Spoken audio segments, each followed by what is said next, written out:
For this November, I'm putting my faith in a man who is a proven businessman, an executive of one of the largest architecture firms in all of North Carolina. And then he decided to answer the call to public service, not because you were going to make more money, but because you knew that it was your duty, Dan. You did. And I'm so proud that I'm going to get to introduce this man because he is here to fight for every single one of us. I am here to be your weapon on the national stage, but this man is our shield to defend us in North Carolina. Ladies and gentlemen, Dan Forrest. All right. Thank y'all. Thank y'all so much.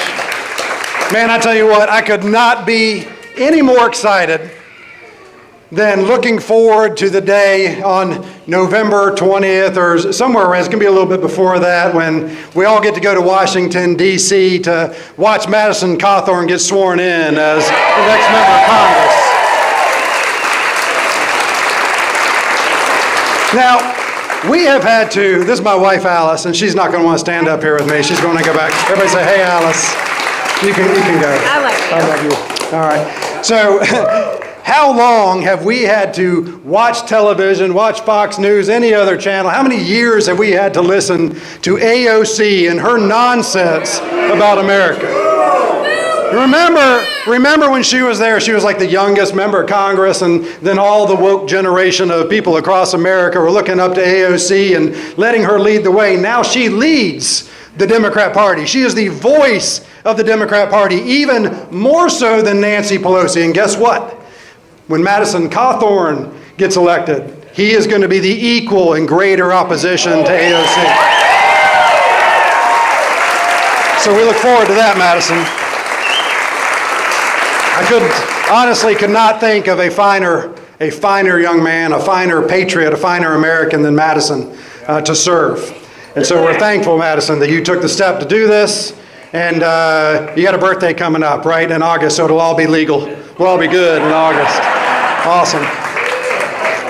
Listen, we were riding here, so we were actually up in the mountains and for the last couple days, and we were riding here today, and I'm going, I don't know if anybody's going to come out. It's 4th of July. Wow. I don't know if anybody's going to show up. Look at this crowd.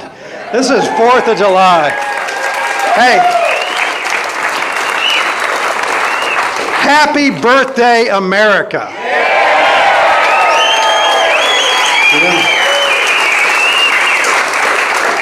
We hold these truths to be self-evident, that all men are created equal and that they are endowed by their Creator with certain inalienable rights, and that among these are life, liberty, and the pursuit of happiness.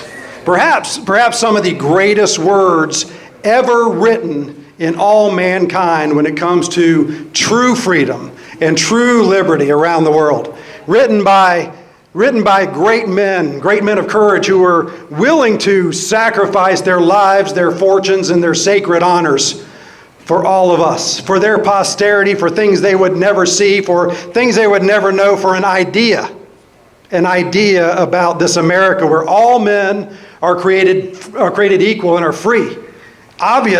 It's obvious to say that those words were not self-evident at the time.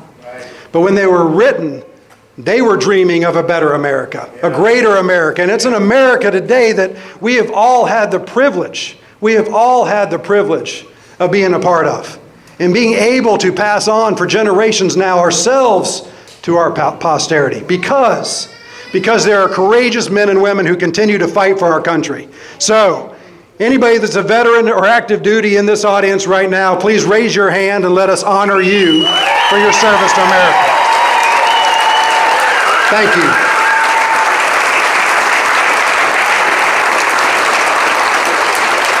Now, thank you for your service.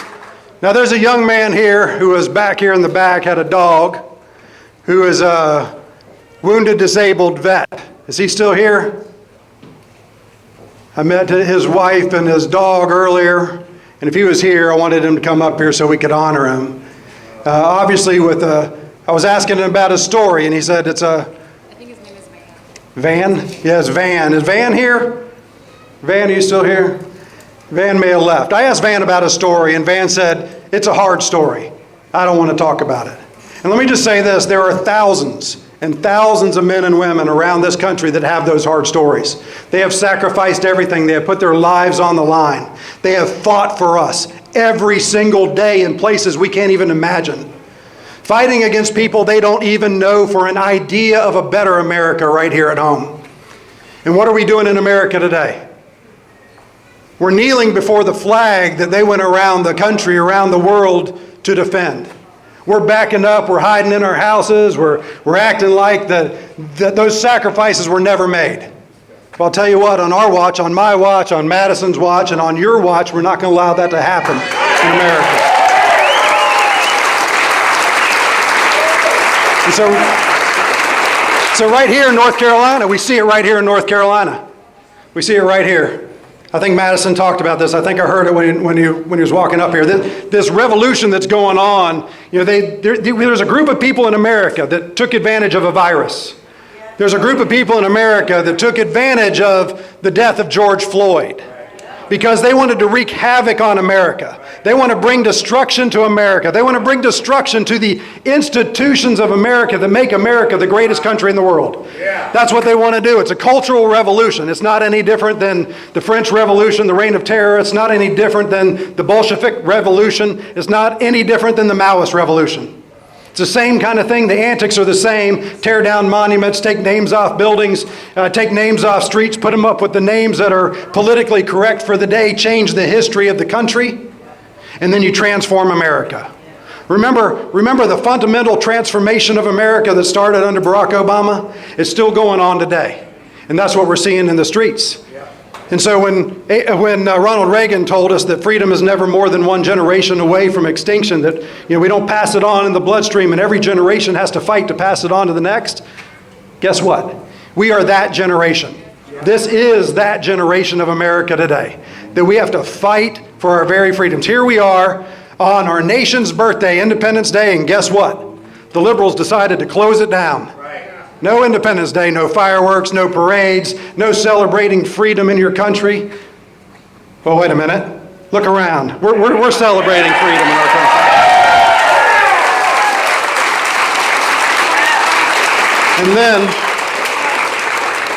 And then we have this mess in our country with law and order. With law and order. I live in Raleigh.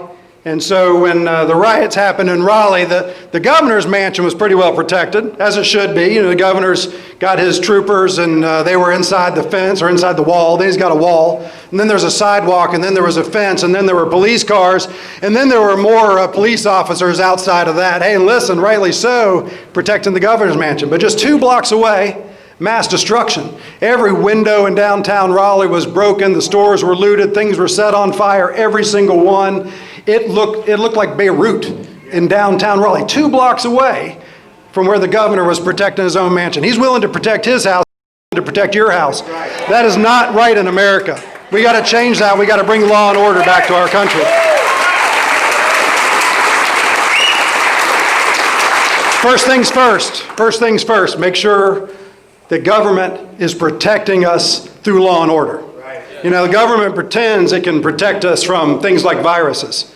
Listen, I'm not saying the virus isn't real. The virus is real. The virus is a real thing. Americans are stepping up. They're doing their job. When people say, hey, you know what, we're going to ask you for a couple weeks to not go into work, to stay home. We don't know what this virus is going to do. Remember those reports coming out that like 3 million Americans were going to die. And what did we all do? We said, hey, we're Americans. We're going to protect our neighbors. We're going to step up. We're going to do our job. That's what we did. And then 2 weeks turned into 3 weeks, and 3 weeks turned into a month, and a month turned into 2 months, and 2 months turned into 3 months, and on and on and on with no end in sight and no goal. We have leaders that aren't telling us the whole truth, that aren't giving us all the data, that aren't sharing the whole picture, that are not telling us what the end game is and what it looks like and what they're expecting of Americans to do. It's a fraud. And so we, as Americans, we need to make sure that we elect leaders that are going to tell us the truth, elect leaders that are going to have goals, elect leaders that are going to cast a vision. We need a governor that casts a vision for the state of North Carolina, that puts together what we need is a vision, and what we need is a plan for the future. That's right. What we need is a new team to push North Carolina forward.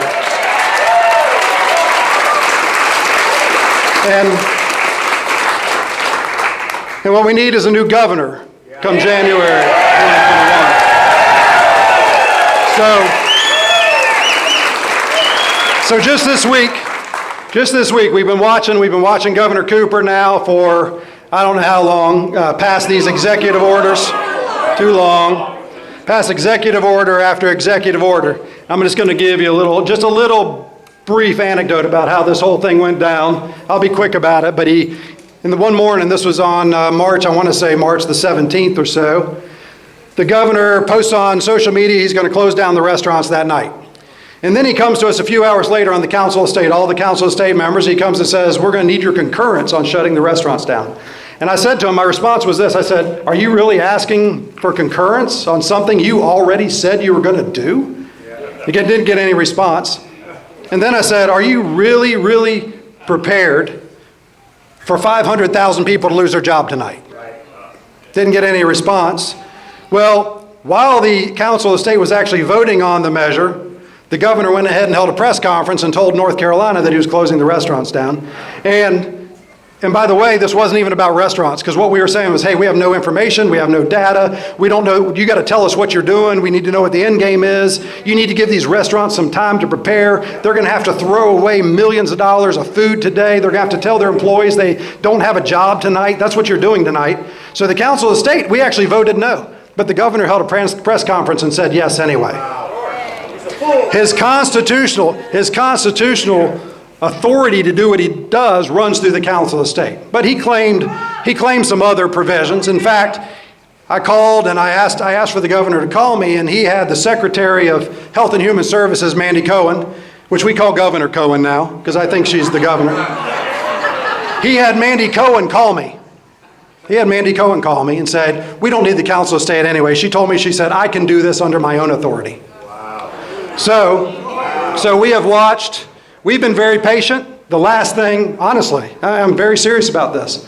I don't think it's politically expedient to sue your governor. The last thing we wanted to do was sue the governor. We tried every route. We tried the Council of State, we tried the legislature. The legislature tried different motions and bills that got vetoed. And then last week we were like, we don't have any other choice. The Constitution is not being upheld. Remember, we hold these truths to be self-evident. The Declaration of Independence is the foundational principles for the Constitution. Without the Declaration of Independence, we don't know what the Constitution even means. Our Constitution is very clear about the authorities, even our Constitution in North Carolina, and that says that the governor needs to go through the Council of State. So we said, he's not upholding the law. We have to sue him. So we sued him this week, and that lawsuit is going to... I don't know what's going to happen with that. I don't know what's going to happen with that. But that should go to the courts pretty soon. And here's the final story, though. Here's the final thing. And I have to tell everybody this, and I need you to tell everybody this, because I've had several people already come up to me today and say, isn't there something we can do about the governor now? I'm like, there's really not. There's really not. We have a liberal attorney general in North Carolina right now. He's not going to do anything. The General Assembly is doing everything they can. They get vetoed every time they do something. They get vetoed. Don't have the votes to override it. But here's the solution. Here's what we do. Elections have consequences. Vote in November and give yourselves a new governor.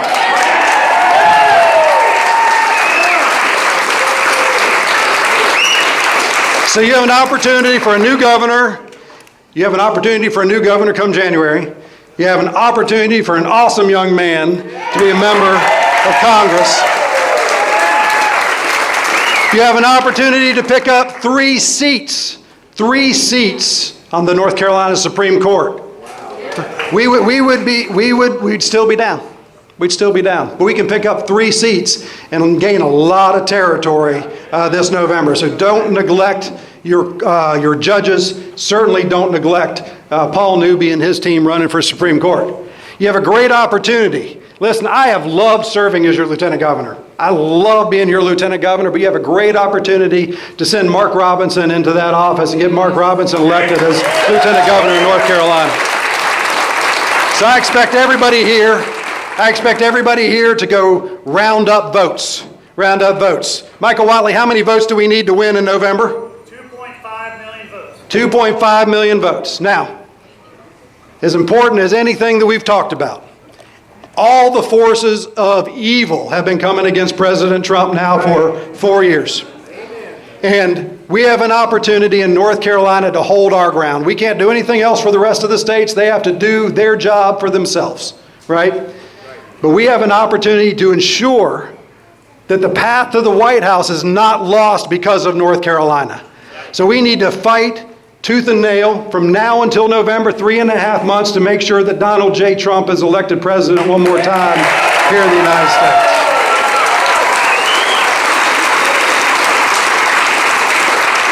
If we do our job and we get our neighbors registered to vote, we get our family registered to vote, we get our friends, those people that sit next to us in church, we get them registered to vote, then we get them out to the polls and we show up in greater numbers, we win. It's that simple. It's not any harder than that. Our people have to get to the polls to vote leading up to November, and on election day as well, right? It's that simple. We need everybody to do their job. We need all of you on the team. We need you to fight harder than you ever fought before, and we're going to win, and I'm going to enjoy serving as your next governor of North Carolina. God bless you all, and happy birthday, America.